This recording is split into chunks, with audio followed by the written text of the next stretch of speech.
વિજયભાઈ મારા માર્ગદર્શક હતા, મારા મોટા ભાઈ સમાન હતા. મારા સુખે સુખી, મારા દુઃખે દુઃખી 3 દાયકા સુધી મારી સાથે રહ્યા છે. મારા જીવનનો એક યાદગાર પ્રસંગ એ છે કે મારા ધર્મપત્ની જ્યારે બીમાર હતા અને વિજયભાઈ રૂપાણી મુખ્યમંત્રી હતા ત્યારે મારી ઘરે વિજયભાઈ રૂપાણી અને એમના ધર્મપત્ની અંજલીબેન રૂપાણી મારા ધર્મપત્નીના ખબર કાઢવા આવ્યા હતા. એ મારા માટે ખૂબ ગૌરવપૂર્ણ ક્ષણ હતી. સૌરાષ્ટ્ર, ગુજરાત, રાજકોટ કોઈ પણ વ્યક્તિ, નાનામાં નાનો વ્યક્તિ એમની પાસે જ્યારે કોઈ પણ મુશ્કેલી લઈને આવતો ત્યારે વિજયભાઈની મુશ્કેલી તરત હલ કરતા હતા, એમને જવાબ આપતા હતા. એનું સરળ વ્યક્તિત્વ એવું હતું કે મુખ્યમંત્રી હતા ત્યારે એ પોતાની જાતને મુખ્યમંત્રી નહોતા, એ કોમન મેન કહેતા હતા. સીએમ એટલે કોમન મેન.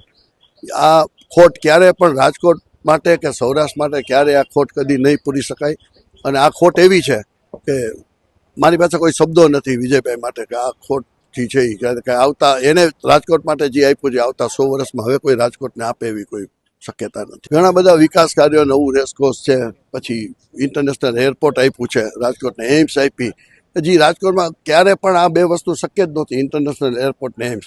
એ માત્ર ને માત્ર થેન્ક્સ ટુ વિજયભાઈ છે કે વિજયભાઈ મુખ્યમંત્રી હતા ત્યારે આ 2 વસ્તુઓની ભેટ રાજકોટને મળી છે. એ ખરેખર બહુ રાજકોટ માટે પણ એક ગૌરવ સમાન છે. રાજકોટ ક્યારેય નહીં ભૂલી શકે.